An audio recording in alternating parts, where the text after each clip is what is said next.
저는 오늘 열왕기상 12장 25절에서 33절 말씀을 중심으로 해서 예루살렘아 너희 집이 황폐하리라 하는 제목으로 하나님 말씀을 증거하겠습니다.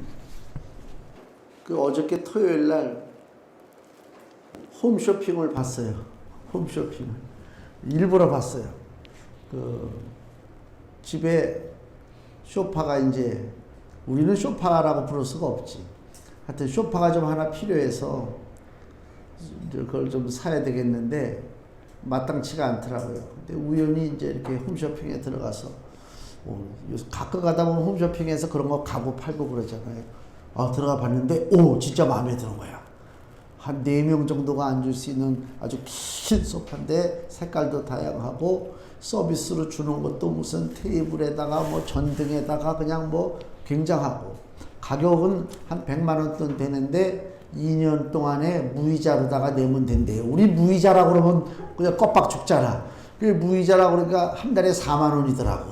이야, 한 달에 4만 원. 아직 맘먹기 나름이지. 그러면 저 큰 소파를 말이야. 그래가지고 흥분해가지고 막 일로 오라 절로 오라 빨리 저기 신용카드 꺼내고 전화기 들고 누를 준비 080 누를 준비하고 야 이제 저 좋은 게 딱 들어오면 좋겠다 딱 생각을 했는데 순간 그래도 사이즈는 봐야 되지 않나? 그래서 이제 한참 지켜봤어요. 사이즈 나오는 거 보니까 뭐 길이가 뭐 2m 근 3m가 되고 폭이 얼마 되는데 폭을 내가 딱 우리 집 거실에 재보니까 그걸 들여놨다가는 우리가 아무것도 못해. 이거 좋다가 말았잖아. 응? 아무리 물건이 좋고 조건이 좋으면 뭐해. 내가 그 줄자로다가 수없이 쟀어요. 길이는 돼. 근데 이 폭이 너무 넓어가지고 그 의자가 따로 앉으면 냉장고가 코앞에 있게 생겼어. 그래가지고 제가 느낀 게 아무리 좋은 것을 우리에게 주시고자 해도 집이 좁으면 안 되잖아요. 예? 우리 영적인 것도 하나님께서 좋은 것을 주시고 깨닫게 해주시고 은혜를 주셔도 우리의 속에 그릇이 작아버리면 이게 다 흘려버린다니까. 아주 거짓게 방법은 뭐예요? 집을 넓히는 수밖에 없겠구나. 그게 결론이라니까. 그 우리가 제가 말씀드리기 전에 이 말씀드리는 게 세상에서 우리가 분주하게 살다 보면 내 정체를 몰라요. 나는 대체 어떤 사람이지? 나는 땅에 속한 사람인가? 하늘에 속한 사람인가? 모르고 살 때가 많다니까요. 그래서 분명히 우리의 신분은 하늘에 속한 하늘의 시민권을 가지고 있다고 그랬는데 하늘의 행동이라든가 말하는 걸 보면 여전히 육신의 사람, 땅의 사람. 너무 안타깝죠. 안타깝단 말이에요. 거기에 대한 좀 우리가 좀 생각하는 것이 좀 있어야 되지 않느냐. 내 속에 하나님의 은혜가 들어오도록 속 사람이 강건해지고 영의 그릇을 넓히는 작업을 해야 되지 않겠는가. 그런 생각을 좀 해봅니다.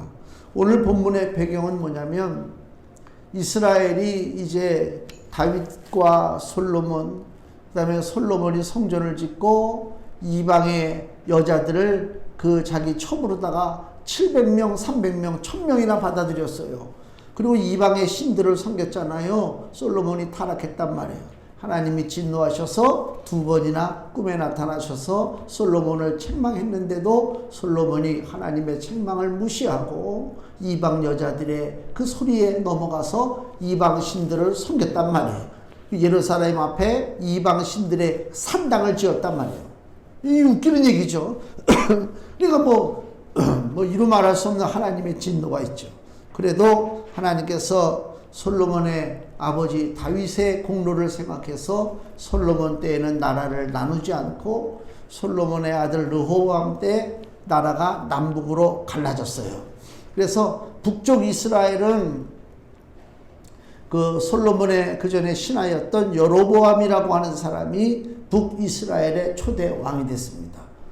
북이스라엘은 지파가 이스라엘이 12개의 지파가 있는데 북이스라엘은 12개의 지파 중에 10지파가 북쪽에 속했고 남쪽에 이제 다윗의 혈통을 이은 왕들 즉 르호보암이죠. 다윗의 손자 르호보암이 다스리는 남왕국 유다는 지파가 유다 지파와 베냐민 지파 딱 2지파뿐이에요. 그러니까 이 세력으로 보면 북쪽은 10개의 지파가 있고 남쪽은 2개의 지파가 있어요. 어디가 셀 것 같아요? 10개 지파가 세지. 북왕국이 세단 말이에요. 남쪽은 연약해요. 지금 이런 상황이에요. 근데 중요한 것은 북쪽 10지파가 아무리 강성하다 할지라도 이스라엘의 본래 정통성이 어디 있느냐? 그 이스라엘의 정통성은 남왕국 유다에 있다. 왜 그러냐면 남왕국 유다는 누구의 혈통에 의해서 나라가 다스리느냐? 다윗의 혈통에 의해서 세워진 나라. 하나님께서 세우신 임금, 바로 다윗의 혈통이라 그 얘기입니다. 그래서 남왕국이 비록 그 당시에는 세력적으로 봤을 때는 좀 북쪽보다는 약했어요. 그런데 정통성은, 역사의 정통성은 남쪽에 있었고, 또 하나는 가장 큰 그 남유다 왕국의 정통성은 뭐냐? 이스라엘의 수도였던 예루살렘이 남쪽에 속했다 그 얘기입니다. 더 쉽게 얘기하면 우리가 남북으로 갈렸잖아요. 남북으로 갈렸는데 왜 우리 남쪽이 정통성이 있느냐? 바로 조선 왕조 500년 내내 국가의 중심이 됐던 한양이 바로 지금의 서울이란 말이에요. 그 한양을 누가 지금 차지하고 있느냐? 한강을 바로 우리 남쪽이 차지하고 있어요. 이거 역사적, 지리적인 것을 무시할 수가 없거든. 그래서 정통성을 따지는 거란 말이에요.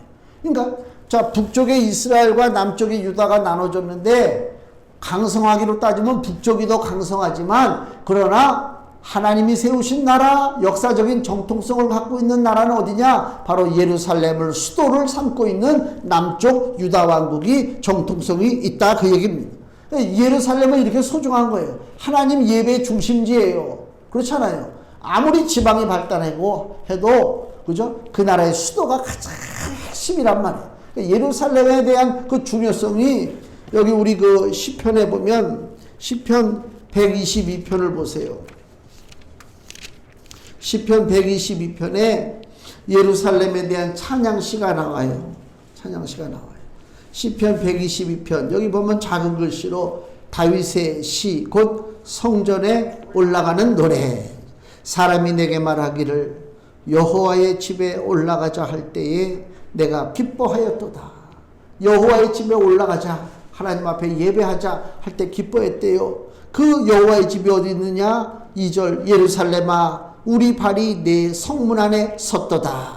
예루살렘이 하나님 앞에 예배하는 그 집이 있는 귀한 곳이란 말입니다. 얼마나 감사해요. 여기 또 보세요. 6절 예루살렘을 위하여 평안을 구하라. 예루살렘을 사랑하는 자는 형통하리로다.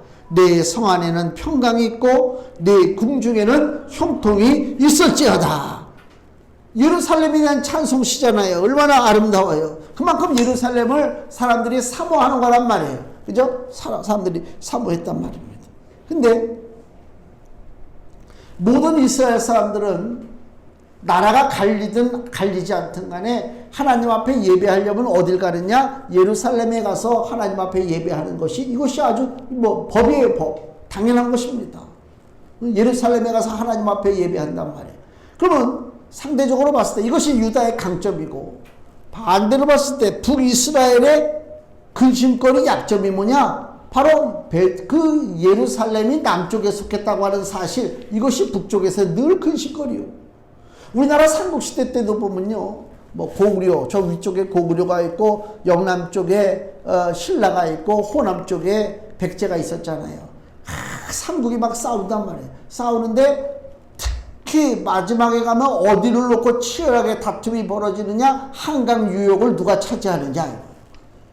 한강 유역을 차지한 나라가 그 시대에 가장 강한 나라예요. 우리나라 역사를 보면. 그래서 고구려가 강성할 때는 고구려 북쪽에 있는 고구려가 내려와서 한강까지 점령해요. 그때가 고구려가 제일 강성할 때예요. 백제가 강성할 때는 백제가 저 위례 신도시 있잖아요. 거기 백제의 유적지가 있단 말이에요. 백제가 강성할 때는 백제가 한강을 차지하고 있었어요. 근데 막판에 가서 신라 진흥왕 무렵에 가니까 그때 이제 신라의 국력이 강성해지고 통일의 기운이 신라 쪽으로 기울 때에 그때 한강을 차지한 주인이 누구냐? 바로 신라란 말이에요. 이 한강을 중심으로 이 세력권이 탁 싸우는 거예요. 똑같아요. 여기도 북이스라엘과 남왕국 유다. 그 싸움이 뭐냐? 예루살렘을 누가 차지하느냐? 지금 남쪽이 차지하고 있어요. 이것이 북쪽의 근심거리란 말이에요. 오늘 자, 본문의 26절 말씀을 보세요. 지금 여로보암, 북왕국의 여로보암 왕이 생각하는 것입니다. 그 마음에 스스로 이르기를 나라가 이제 다윗의 집으로 돌아가리로다. 나라가 갈라지고 자기가 북쪽에 왕이 됐는데도 불구하고 여전히 불안해요. 백성들이 남쪽으로 내려갈까봐. 27절 만일 이 백성이 예루살렘에 있는 여호와의 전에 제사를 드리고자 하여 올라가면 이 백성의 마음이 유다왕 된 그 주 르호보암에게로 돌아가서 나를 죽이고 유다왕 르호보암에게로 돌아가리로다. 지금 북쪽에 여로보암 왕이 생각하는 게 뭐라고요? 아무리 나라가 갈라지고 장벽이 쌓여도 이스라엘 백성들은 예배하러 어디로 간다? 예루살렘으로 간다 이거. 그 예루살렘의 위치적으로 보면은 북쪽에서 예루살렘은 남쪽에 있거든요. 그러면 내려간다 그래야 되는데 내려간다 표현을 안 하고 어떻게 해요? 예루살렘으로 올라간다 그래요. 우리도 마찬가지예요. 여기 서울 중심으로 해서 북쪽이나 저 제주도나 다 서울을 다 올라간다 표현하지. 그만큼 상징성이 있단 말이에요. 그러니까 예루살렘을 누가 차지하고 있느냐에 따라서 이만큼 지금 그 정통성에 대한 문제가 있다. 상징적인 의미가 있다는 것입니다. 예루살렘은 하나님 예배의 중심지고 또 영적으로 봤을 때 신약 시대에도 예루살렘은 그 새로운 복음의 출발지가 바로 예루살렘이다 그 얘기입니다. 누가복음 24장을 보세요. 신약 성경 누가복음 24장 46절 141페이지 예수님께서 하시는 말씀입니다. 누가복음 24장 46절에서 49절 말씀 또 이르시되 이같이 그리스도가 고난을 받고 제3일에 죽은 자 가운데서 살아날 것과 또 그의 이름으로 죄사함을 얻게 하는 회개가 어디로부터? 예루살렘으로부터 시작하여 모든 족속에게 전파될 것이 기록되었으니 너희는 이 모든 일의 증인이라. 볼지어다 내가 내 아버지의 약속하신 것 즉 성령입니다. 약속하신 것을 너희에게 보내리니 너희는 위로부터 능력을 입히올 때까지 이 성이 어디요? 예루살렘 성에 유하라 하시니라. 예루살렘은 영적으로 봤을 때도 복음의 출발지요 성령의 권능을 받는 것이 바로 예루살렘이다 그 얘기입니다. 그러니까 북왕국의 여로보암이 예루살렘의 중요성을 모를 리가 없죠. 자기도 이스라엘 사람이요 하나님 섬기는 사람이니까. 그래서 지금 나라가 갈라졌는데 계속적으로 자기네 북쪽의 백성들이 예배하러 예루살렘으로 내려가면 자기는 헛개비 왕이 되는 거지. 그래서 방법은 뭐예요? 자기 백성을 예루살렘으로 내려가지 못하게 길을 막는 것이다. 즉 예루살렘의 상징과 중요성을 무너뜨리는 것입니다. 그래서 오늘 본문에 32절 말씀 보세요. 8월 곧 그 달 15일로 절기를 정하여 유다의 절기와 비슷하게 하고 단에 올라가되 베델에서 그와 같이 행하여 그 만든 송아지에게 제사를 드렸으며 그 지은 산당의 제사장은 베델에서 세웠더라. 저가 자기 마음대로 정한 달 곧 8월 15일로 이스라엘 자손을 위하여 절기로 정하고 베델에 쌓은 단에 올라가서 분향하였더라. 자기 마음대로 종교를 만드는 거예요. 자기 마음대로 예배를 만들었다. 형식을 지금 바꿨다. 새로운 예배를 스스로 만들었어요. 베델이라고 하는 곳에 금송아지 만들고, 그죠? 거기 가서 예배하게 하고, 그 다음에 절기가, 여기 보니까 32절에 그 달 15일로 절기를 정하여 유다의 절기와 비슷하게 하고, 남쪽에서 온 백성이 하나님 앞에 그 예배하는 날이 언제냐면 7월 10일입니다. 7월 10일. 그걸 속죄일이라고 그래요. 레위기에 제사제도가 쭉 나와 있는데 7월 10일 날 속죄일이라고 해서 온 이스라엘이 모여서 하나님 앞에 회개하는 날입니다. 더 쉽게 얘기하면 우리로 하면 8월 15일 그러면 우리는 광복절이잖아요. 그죠? 딱 전 국가적으로 딱 그거하고 똑같아요. 그러니까 7월 10일 속죄일인데 이 북왕국의 여로보암이 7월 10일 속죄일에는 이스라엘 백성들이 예루살렘에 다 모여요. 거기서 예배드리잖아요. 그러니까 그렇게 하지 못하고 8월 15일 날 비슷한 날짜를 이렇게 좀 여유를 두고 8월 15일 날 절기를 정하고 베델에서 예배드리도록 만들었다. 새로운 예배를 지금 만들었다 그 얘기입니다. 28절을 보세요. 자, 구체적인 지금 여로보암의 계획을 한번 보면요. 2회 28절 2회 계획하고 두 금송아지를 만들고 무리에게 말하기를 너희가 다시는 예루살렘에 올라갈 것이 없도다. 이스라엘아 이는 너희를 애굽 땅에서 인도하여 올린 너희 신이라. 금송아지를 만들었어요. 그리고 금송아지를 가리켜 뭐라고 그랬다고요? 이스라엘을 구원한 이스라엘을 해방시킨 하나님이다. 그래 있단 말이에요. 누구랑 똑같아요? 애굽에서 나오자마자 시내 광야에서 모세가 시내산에 올라가서 40일 동안 내려오지 않고 하나님으로부터 십계명 돌판을 받을 때에 그 밑에 아론과 그 백성들이 야 하나님을 만들어내라 그래가지고 만드는 것이 금송아지 아닙니까? 그래서 아론이 금송아지 만들어 놓고 이스라엘 백성들에게 뭐라고 그래요? 자 보라 이것은 너희를 애굽에서 구원한 너희의 신이로다 그랬잖아요. 똑같은 거예요 지금도. 그러니까 과거의 죄가 현재에 물려서 내려오는 거예요. 이게 끊어지지 않습니다. 이상하게 죄악된 성품은요 바뀌지 않아요. 이제 그 엄마 아버지가 남녀가 결혼하잖아요. 그래서 이제 아이가 나오잖아요.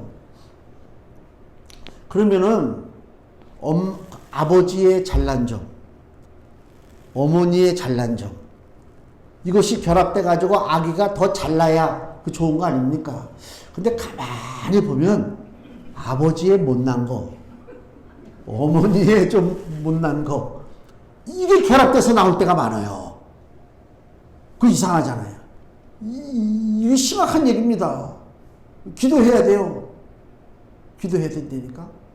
이게 과거에 지었던 죄가 이스라엘이 지었던 금송아지 죄가 세월을 거쳐서 내려오면서 수백 년 지났는데도 불구하고 오늘 북쪽의 여로보암을 통해서 그 아론이 지었던 그 죄, 금송아지 만든 죄가 그대로 지금 똑같아. 말 한마디 틀리지 않고. 무서운 얘기죠 이게. 때가 되면 좀 좋은 방향으로 바뀌고 죄가 끊어지고 새롭게 발전이 이루어져야 되는데 자꾸만 옛날에 못난 것들이 쏟아져 나온다니까. 그걸 잘라버려야 된다 그 얘기입니다. 이 금송아지를 만들어요. 보이지 않는 하나님의 거룩함 이거 소용없다 그 얘기입니다. 보이지 않는 하나님의 거룩함보다는 눈에 보이는 하찮은 것이라도 의지할 수 있으면 그거 좋다. 송아지면 어떻고 그것이 뭐 개구리면 어떠냐 이게 사람들의 생각이란 말이에요. 그 영원하신 하나님의 형상을 썩어질 이 땅에 있는 그 존재로 만드는 것이 죄의 본질입니다. 로마서 1장 23절 보면 로마서 1장 23절 썩어지지 아니하는 하나님의 영광을 썩어질 사람과 금수와 버러지 형상의 우상으로 바꾸었느니라. 하나님의 영광, 영원한 영광을 받으시기에 합당하신 하나님의 그 영광을 썩어질 것과 바꿨다. 썩어질 것과. 그래서 세상 도처의 우상들이 천지잖아요, 지금. 그러니까 눈에 보이지 않는 하나님의 거룩함, 보이지 않는데 뭐 그건 뒤로 제쳐놓고 눈에 보이는 건 조그만 거라도 의지하겠다는 것입니다. 기도를 하더라도 그냥 기도하면은 뭔가 기도가 좀 약한 것 같으니까 하다못해 십자가라도 앞에다 걸어놓고 기도를 해야 기도가 잘 되는 것 같잖아요. 우리 마음이 그렇단 말이에요. 그래서 손에 이렇게 묵주 돌려서 기도하는 사람들도 있고 뭐 바라보고 기도하는 사람들도 있고 붙잡고 기도하는 사람들도 있고 그거 다 소용없는 짓이지. 쓸데없는 짓이란 말입니다. 어느 그 연예인이 그 젊은 여자 연예인이 나와서 무슨 프로인지 모르겠는데 우연히 들었는데 뭐 꿈을 꿨는데 막 이제 꿈에 막 시달린대요. 그 가위 눌린다고 그러잖아요. 막 꿈에 시달리고 가위 눌리고 그래가지고 겁나서 그 다음부터 달마 그 그림 있잖아요. 달마 대사인가 뭔가 뭐 갖다가 그림을 가서 붙여놨다 이런 얘기를 방송에서 하더라고요. 내가 보면서 그랬어요. 너는 저주받는다. 자기도 모르게 지금 저주의 길을 가는 거예요. 내가 저주하는 게 아니라 스스로 가는 길입니다. 그게 일상적인 대화에서 아무렇지도 않듯이 얘기를 해요. 뭐 점치는 얘기, 뭐 이것저것 따지는 거 있잖아요. 많잖아요. 뭐 이런 것, 너 별자리가 뭐냐? 뭐 이런 것도 있고. 그거 우리는 아무렇지도 않게 얘기해요. 타로점도 그렇고 요새 애들. 저 신촌인가 어디 가면 뭐 점집도 있대. 카페에 점도 같이 봐주고. 그 요새 사람들은 그걸 뭐 이게 뭐 대수야? 대수지. 하나님이 제일 싫어하는 거지. 보이지 아니하시는 하나님의 영광을 그 하찮은 것들에게 내 운명을 맡겨버린다? 야, 이거 자다가도 벌떡 일어날 일이지. 그것들이 텔레비전 방송을 통해서 그런 일들이 나와요. 뭐 점치고 뭐 하고 그러는 것들이. 그게 뭐예요? 이 시대가 어떤 시대다? 여전히 악의 시대가 지금 이 땅에 지금 점령하고 있다, 그 얘기입니다. 이 금송아지가 상징하는 바가 그겁니다. 우리의 창조주요 이스라엘의 구원자가 하나님일지라도 보이지 않기 때문에 헛되다, 그 얘기요. 그러니까 금송아지 바라봐라. 보이는 존재가 중요하다. 그래서 북이스라엘의 여로보암이 그 인간의 속속에 있는 그 우상에 대한 그 경배, 우상에 대한 애착, 이거를 여로보암이 뚫어봤기 때문에 그래서 금송아지 만든 거예요. 한번 생각해 보세요. 내가 지금 하나님을 열심히 섬겨 예배한단 말이에요. 교회 나와서 예배한다니까. 근데 어느 날 정책이 바뀌고 사람들, 특히 기독교인들은 주일날 교회 가서 예배 드릴 거 없습니다. 그 뭐 합니까? 보이지도 않는데 모여서. 그래서 나라에서 형상을 하나 만들어 드립니다. 해가지고 이상한 형상을 하나 만들어 줘. 우리 한국 사람들은 용을 좋아해. 그래서 용, 임금을 상징하는 게 용이니까 용의 형상을 하나 만들어서 무료로 배부해 줍니다. 집에다가 갖다가 좋은 데다 안방에다 걸어놓고 거기서 예배하세요. 아이, 그런 엉터리가 어딨어. 누가 그 하나님 앞에 예배하던 사람들이 그까지 용 바라보고 그 집에서 모여서 예배하느냐? 한 사람, 두 사람 모여서 예배하기 시작합니다. 아무것도 아닌 것 같죠? 지금 우리가 코로나 때문에 교회에 모여서 예배 드리는 것이 우리가 굉장히 어려웠잖아요. 온라인으로 예배 드리고 이것이 이제 굳어졌어요. 빠져나간 사람들이 들어오지 않습니다. 그때는 교회에서 예배 드리게 해주세요. 뭐 이렇게 기도했던 사람들이 한 달, 두 달, 세 달, 네 달 집에서 온라인으로 다 텔레비 보면서 예배 드리다 보니까 이게 너무 편해졌어. 아이고, 이대로만 쭉 가게 해주세요. 그러고 있단 말이에요. 이제는 다 교회 모이라고 해도 안 모여요. 여로보암이 그걸 노리는 거예요. 지금 당장 금송아지 만들어 놓고 야, 이것이 너의 하나님이다. 아이고, 이게 말도 안 되는 소리지. 그런데도 불구하고 점점 백성들이 그걸로 모여들기 시작해요. 모여들기 시작한다니까. 그래가지고 여기 30절 말씀 보세요. 이 일이 죄가 되었으니 이는 백성들이 단까지 가서 그 하나에게 숭배함이었더라. 여기 29절은 뭐예요? 하나는 금송아지를 두 개를 만들었는데 하나는 베델에 두고 하나는 단에 뒀어요. 베델과 단이 뭐예요? 자, 이스라엘 그 지도를 보면요, 예루살렘이 이렇게 위치하고 있잖아요. 예루살렘 바로 위쪽에 있는 것이 베델이라고 하는 데예요. 쉽게 얘기하면 우리가 여기 서울의 바로 북쪽이 어디예요? 가장 큰 도시가 개성이요. 딱 그렇게 얘기하면 아주 알아듣기가 쉽죠. 그러니까 개성 정도에다가 거기다가 금송아지 만들어 놓은 거예요. 그러니까 개성에서 여기 일부러 내려올 필요 없다 이거지, 서울로다가. 그러니까 예루살렘에 오던 사람들이 그 베델, 바로 예루살렘 코앞에 베델에 송아지를 만들어 놓고 또 북이스라엘의 저 북쪽에 단이라고 하는 곳에 또 금송아지 만들어 놓으니까 사람들이 이제는 아예 그래, 예루살렘까지 뭐 돈도 많이 들이는데 힘들게 거기를 맨날 며칠을 걸어서 예루살렘까지 가겠느냐. 그래서 북쪽에 가까운 사람들은 단에 가서 예배하고 이쪽에 있는 사람들은 베델에 가서 금송아지에게 예배하고, 이것이 굳어진 거, 이게 죄가 됐다. 처음에는 우습게 생각했어요. 하찮게 생각했어요. 그까지 그 금송아지 가지고 어디 하나님과 같이 견주려고 하느냐? 견주게 됐다, 그 얘기입니다. 그저 세상만 사랑하고 하나님 앞에 예배할 필요도 없고 육체의 욕심과 정욕을 따라 산다면 그것이 바로 금송아지 그냥 섬기는 길이요.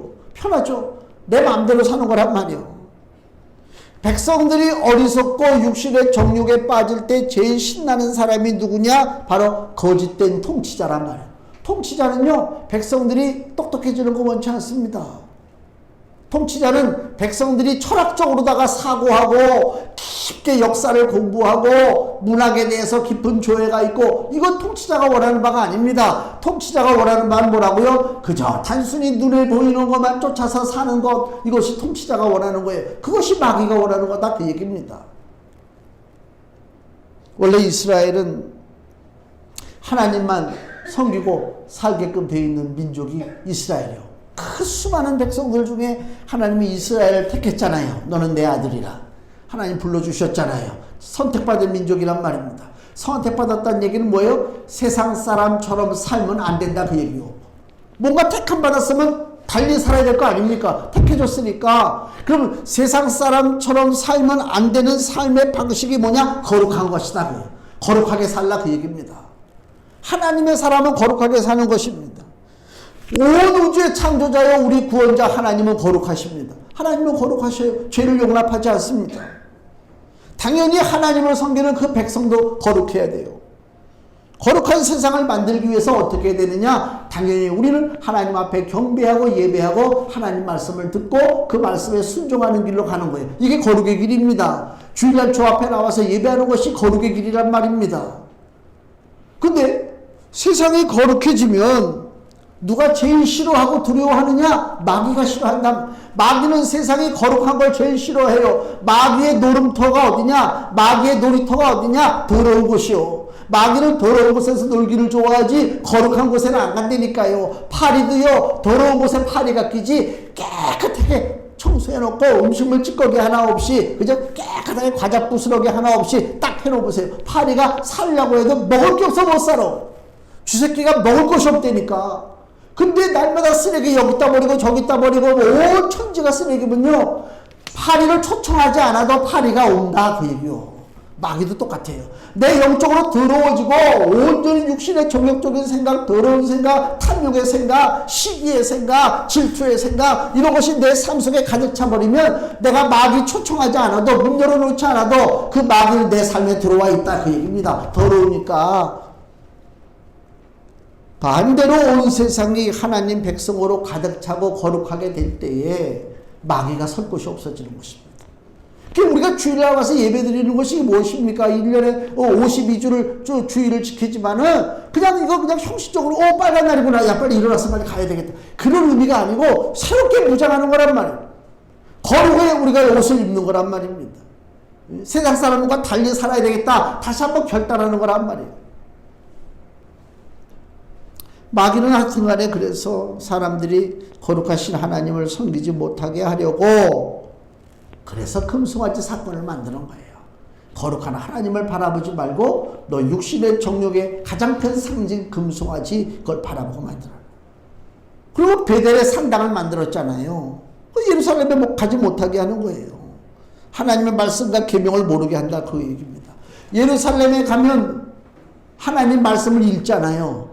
구약의 율법을 읽잖아요. 하나님 말씀을 읽는단 말이에요. 하나님 앞에 예배하라고. 근데 예루살렘에 가지 않고 베델에 가면 하나님 말씀 상관없어요. 그냥 금송아지 앞에서 절만 하면 된다니까. 말씀하고 상관없다니까. 너희들 교회 가라, 그 얘기입니다. 마귀 얘기는 교회 가. 교회 가서 봉사활동해. 선교활동해. 다 해. 무슨 활동. 그러나 하나님 말씀만은 듣지 마. 그냥 귀에 흘려들어. 그거 상관이 있어. 저도 그랬어요. 예전에 주일학교 교사할 때, 청년 때. 아이고, 교회 할 일이 너무 많아요. 그때 왜 이렇게 할 일이 많았는지 몰라. 할 일이 많으니까 11시 예배를 드려야 되는데, 제가 그 전에 말씀드렸잖아요. 11시 예배를 드려야 되는데 주일학교 예배 드리고 뭐하고 하다 보니까 이제 11시가 다 돼가. 난 이걸 빨리 오늘 중으로 해야 되는데, 그러면 고안해낸 방법이 뭐예요? 11시에 예배실에 안 올라가. 안 올라가고 교회 학교, 주일학교 사무실이 있어요. 굉장히 컸어요. 거기 스피커가 하필 또 매달려 있어가지고 예배 드리는 실황이, 그 당시엔 텔레비전 저거 할 때가 아니니까 예배 실황이 스피커로 나와. 그럼 나는 귀로다가 그냥 목사님 설교를 들으면서 앉아서 내 업무를 보는 거예요. 그게 예배 드리는 거야?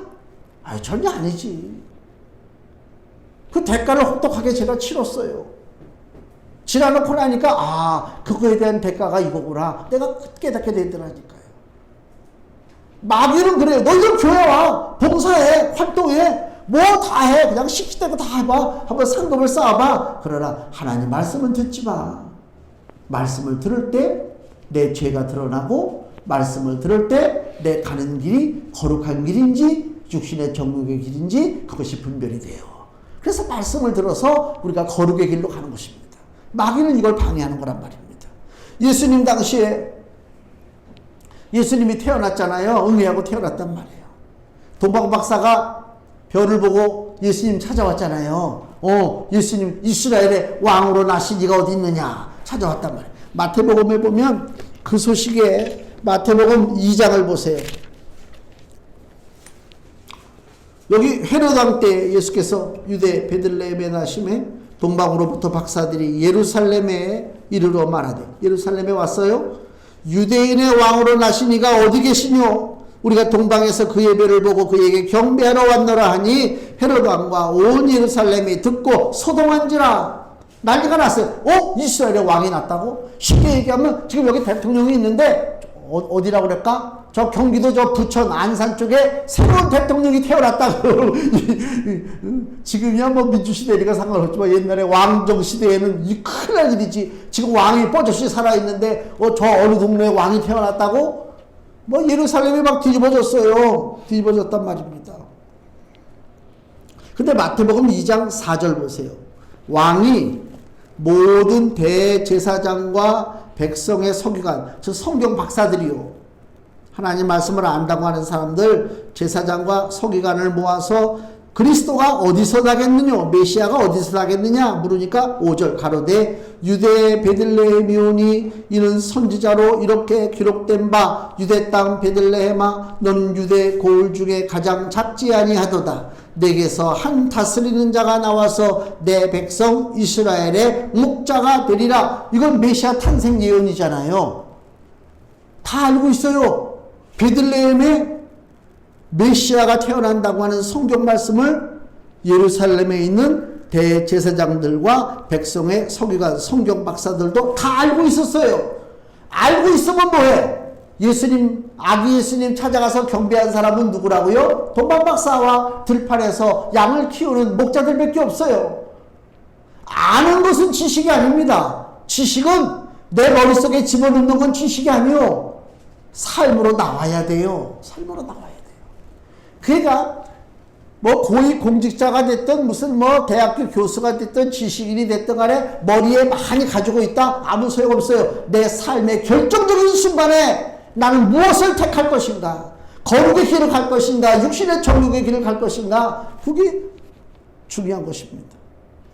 예루살렘은 하나님 말씀에 대한 지식은 있지만 말씀대로 살지 않았어요. 벌써 이미 예루살렘 타락했다 그 얘기입니다.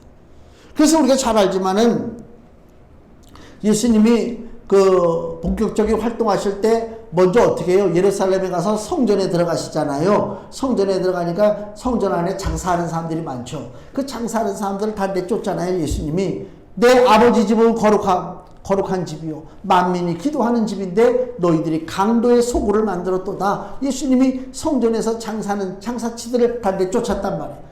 그만큼 예루살렘이 이제 타락한 거예요. 종교적으로 영적으로 타락했다. 영적 소경이 됐다. 주께서 탄식하시기를 마태복음 23장 37절 38절입니다. 마태복음 23장 37절 38절 예루살렘아 예루살렘아 선지자들을 죽이고 내게 파송된 자들을 돌로 치는 자요 암탉이 그 새끼를 날개 아래 모음같이 내가 네 자녀를 모으려 한 일이 몇 번이냐 그러나 너희가 원치 아니하였도다. 보라 너희 집이 황폐하여 버림바 되리라. 주님의 말씀입니다. 예루살렘을 저주하는 예수님의 말씀입니다. 왜 주님이 그 아름다운 성 예루살렘을 왜 저주했습니까? 여로보암이 벌벌 떨던 예루살렘, 저 예루살렘 때문에 북왕국이 무너지겠구나, 백성들이 다 절로 가겠구나 그랬던 그 예루살렘이 이제는 하나님의 아들 예수가 바라봤을 때 도저히 회생할 가능성이 없는 부패한 성읍이 되었다. 왜 그랬냐 말이에요. 하나님 말씀을 떠났기 때문에 그래요. 아무리 웅장하고 멋있고 역사적인 전통성이 있다 할지라도 그곳에 하나님의 말씀이 역사하지 않으면 거기에는 부패한 세력만 남아있을 수밖에 없다. 마태복음 15장 보세요. 마태복음 15장 8절.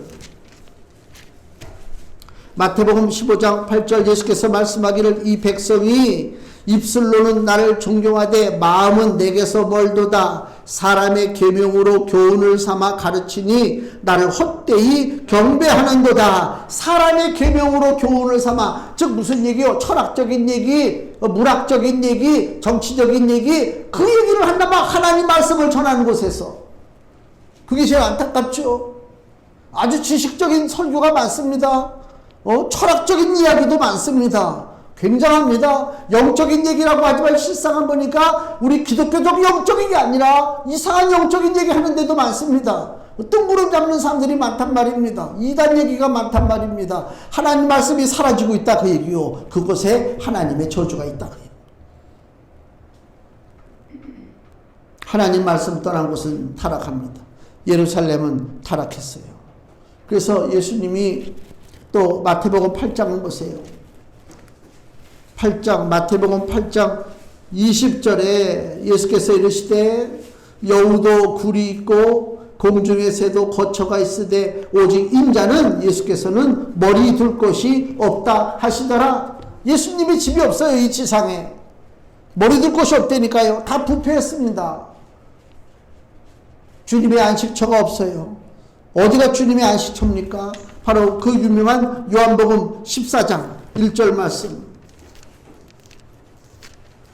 요한복음 14장 1절에 너희는 마음에 근심하지 말라. 하나님을 믿으니 또 나를 믿으라. 내 아버지 집에 거할 것이 많도다. 세상 집에는 거할 데가 없어요. 아버지 집에 거할 것이 많습니다. 그렇지 않으면 너희에게 일렀으리라. 내가 너희를 위하여 처소를 예비하러 가노니 가서 너희를 위하여 처소를 예비하면 내가 다시 와서 너희를 내게로 영접하여 나 있는 곳에, 예수님이 있는 곳이 어디요? 내 아버지 집. 내 아버지 집에 너희도 있게 하리라. 아멘. 새로운 예루살렘이 우리에게 필요하다는 얘기입니다. 이 땅의 지상에 있는 예루살렘은 이미 사라졌어요. 그 가치가. 오늘 열왕기상 12장 여로보암의 이 이야기를 보면서 섭득했어요. 왜 그러냐면 북왕국의 여로보암이 자기 왕권을 강화시키기 위해서 남쪽 유다의 예루살렘으로 가지 못하도록 지금 베델과 단에다가 금송아지 만들고 그랬잖아요. 그랬던 그 악한 시도가 보기 좋게 끝나버리고 실패해야 되는데 안타깝게도 그 여로보암의 그 악한 시도가 오늘날까지 성공하고 있다 그 얘기요. 그 사람들이 금송아지만 바라보고 있는 겁니다. 그게 제일 안타까워요. 그 지상에는 소망이 없다 그 얘기요. 지상에는 소망이 없다니까요. 금주의 말씀 보세요. 요한계시록 21장 2절 말씀 같이 읽습니다. 또 내가 봄에 거룩한 성 새 예루살렘이 하나님께로부터 하늘에서 내려오니 그 예비한 것이 신부가 남편을 위하여 단장한 것 같더라. 아멘. 새 예루살렘을 우리가 바라봐야 된다 그 얘기입니다. 결과적으로 보면 북왕국 여로보암의 이 금송아지 만들고 예루살렘으로 백성을 가지 못하게 하는 이 전략은 성공했습니다. 마귀 전략이 성공했다 그 얘기입니다. 하나님 말씀 떠나고 하나님 법도 무시하고 내 맘대로 종교생활하고 내 맘대로 그냥 막 하면 그것이 사단이 만들어 놓은 곳에 지금 덫에 갇히게 된다 그 얘기입니다. 지금 세상 보세요. 신앙의 도전이 극심합니다. 바른 믿음을 갖고 말씀 따라 살기가 어렵습니다. 우리를 유혹하는 것들이 너무나 많습니다. 이런 가운데 우리는 새 예루살렘을 바라보는 말씀을 중요하게 여기고 주의 법에 순종하는 그런 믿음을 가지고 내 아버지 집을 사모하는 마음이 있어야 되겠다. 하나님의 거룩한 것이 아니라면 그것이 내 눈앞에 금송아지 같은 것이라 할지라도 하찮게 여겨버리고 하나님의 나라를 바라보고 이 땅에서의 삶을 담대하게 살아가서 하나님께서 허락하신 새 예루살렘 아버지 집에 우리가 다 입성하는 귀한 은혜와 복이 있기를 예수님의 이름으로 축원을 드립니다. 기도하겠습니다.